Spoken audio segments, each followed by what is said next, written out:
Hey everyone, and welcome back to day 23 of 100-Day Code of the Programming Zone. Subscribe and turn on bell notifications. Today, we're diving into the world of data filtering, a powerful technique for extracting specific information from your Python datasets.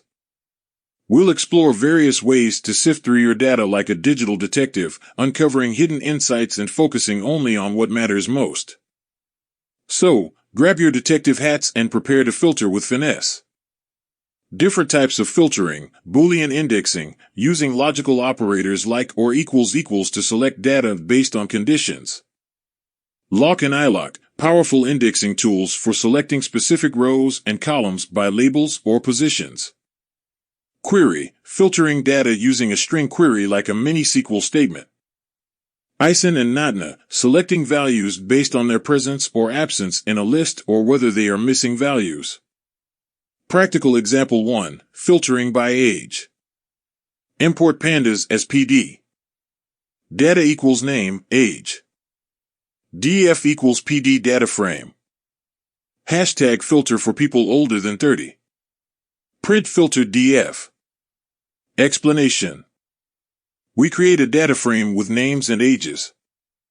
We use Boolean indexing to select rows where the age is greater than 30. The resulting data frame now only contains information about Alice and Bob.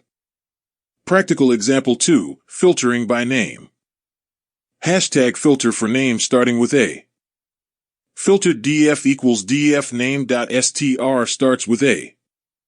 Print filter df. Explanation. We use the str starts with method to filter for names starting with A. This code will only show information about Alice in the filtered data frame. Practical example 3, filtering out missing values. Hashtag filter for rows with no missing values in age. Filter df equals df.dropna in a subset equals age column. Print filter df. We use the dropna method to remove any rows where the age value is missing. This ensures we only work with complete data for further analysis. Now, you're equipped with the tools and knowledge to navigate the vast data landscapes through filtering. Remember, practice makes perfect, so experiment with different methods, explore diverse datasets, and refine your filtering skills to become a data selection ninja.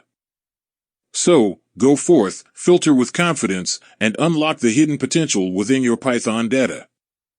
Remember, filtering is your key to unlocking the precise data you need to make informed decisions and drive insights from your Python projects. So, keep filtering, keep exploring, and keep coding. We'll see you in the next video, where we are going to explore how to add the new column and multiply column in pandas, so stay tuned. See you tomorrow.